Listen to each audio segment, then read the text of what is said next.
Assalamualaikum warahmatullahi wabarakatuh. Perkenalkan, nama saya Melia Kamila, NIM 087, akan mempresentasikan tentang media pembelajaran dalam SKI. Media berasal dari bahasa Latin, yaitu petunjuk jamak dari medium yang secara harfiah berarti perantara atau pengantar, yaitu perantara atau pengantar sumber pesan dengan menerima pesan. Beberapa ahli memberikan definisi tentang media pembelajaran.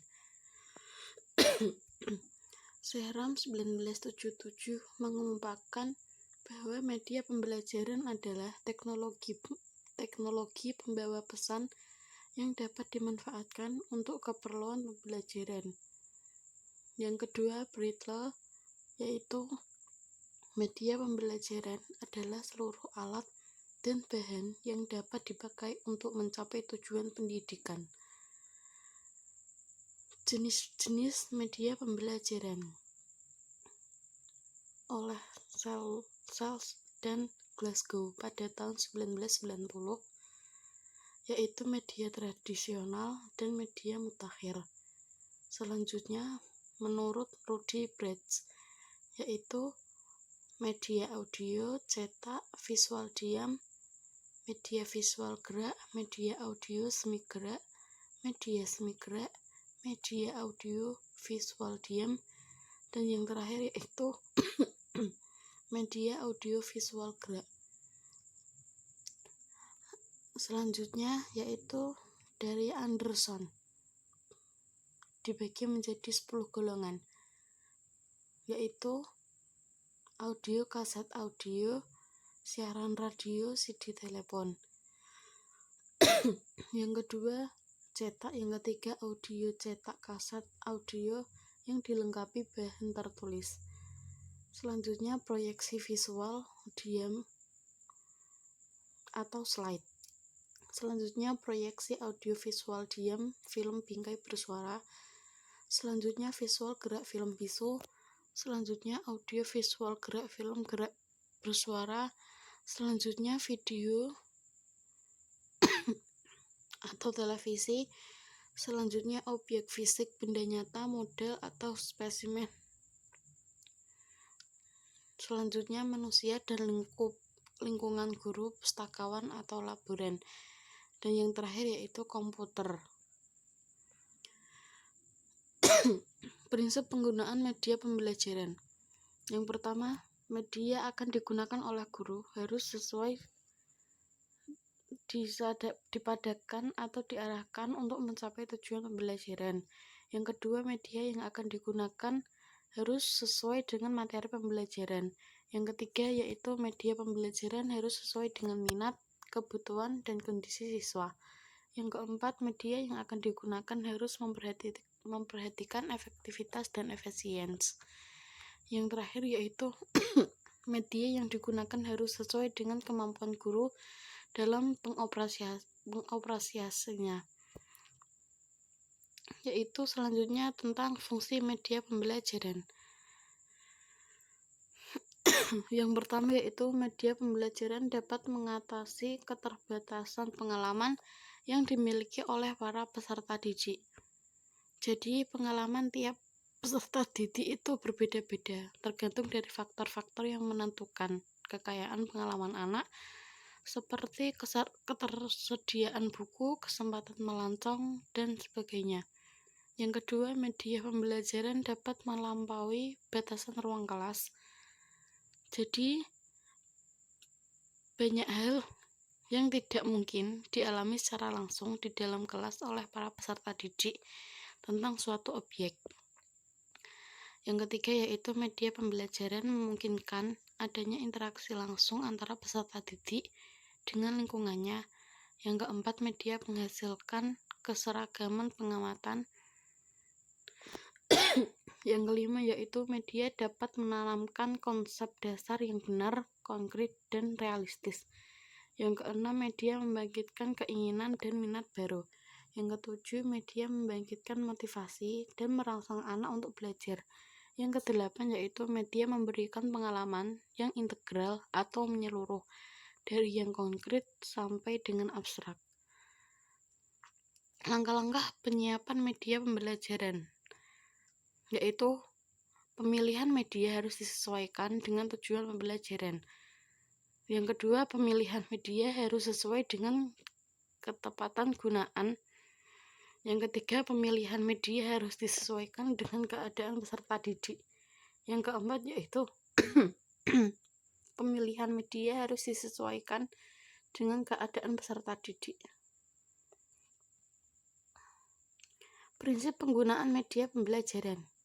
Yang pertama yaitu reading guide, yang kedua everyone is a teacher here, yang ketiga group resume, yang keempat reading aloud. Reading guide yaitu strategi yang digunakan untuk materi yang membutuhkan waktu banyak, yang tidak mungkin dijelaskan semua dalam kelas.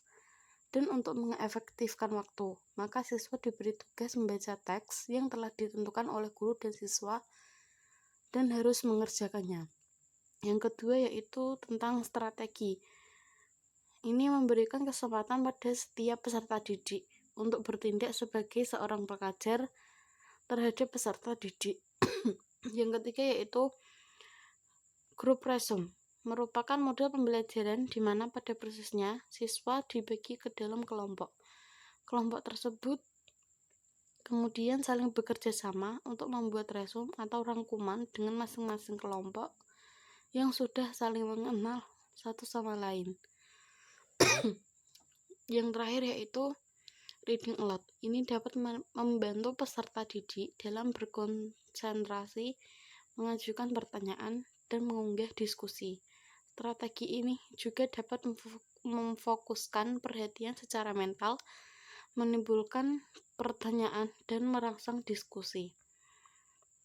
Terima kasih. Apabila ada tutur kata yang salah, mohon dimaafkan. Wassalamualaikum warahmatullahi wabarakatuh.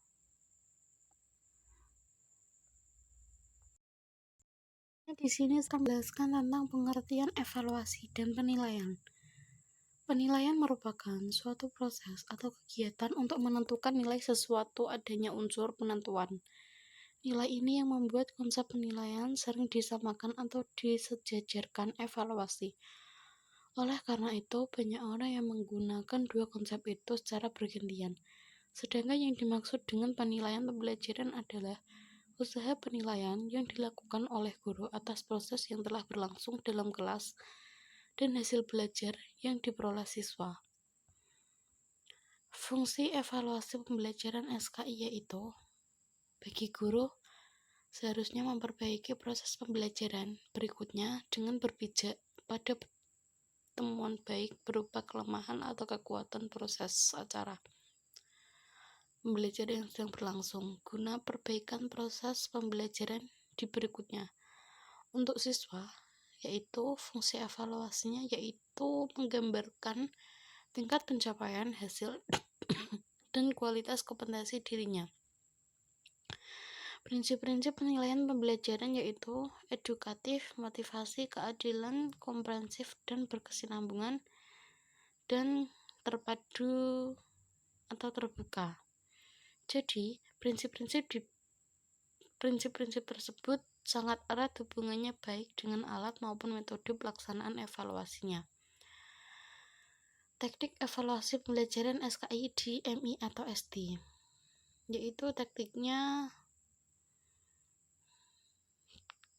tes atau ujian, selanjutnya tes praktik, selanjutnya observasi, selanjutnya penugasan, selanjutnya portofolio, selanjutnya proyek, produk, jurnal, dan evaluasi diri. Penyusunan rencana evaluasi pembelajaran SKI, yaitu mempunyai beberapa tahapan yang meliputi perencanaan, pengembangan instrumen, evaluasi, analisis hasil, dan tindak lanjut. Secara teknis, acara pada tahap perencanaan penilaian oleh pendidik sebagai berikut: perumusan tujuan penilaian pembelajaran SKI, pengembangan indikator pencapaian kompetensi dasar, penyusunan rancangan, penetapan kriteria, ketuntasan minimal atau KKM, Mata pelajaran SKI melalui analisis indikator dengan memperhatikan karakteristik peserta didik dan kondisi satuan pendidikan. Dan yang terakhir yaitu pengembangan indikator penilaian kisi-kisi instrumen penilaian. Sekian, terima kasih. Apabila ada tutur kata yang salah, mohon dimaafkan. Wassalamualaikum warahmatullahi wabarakatuh.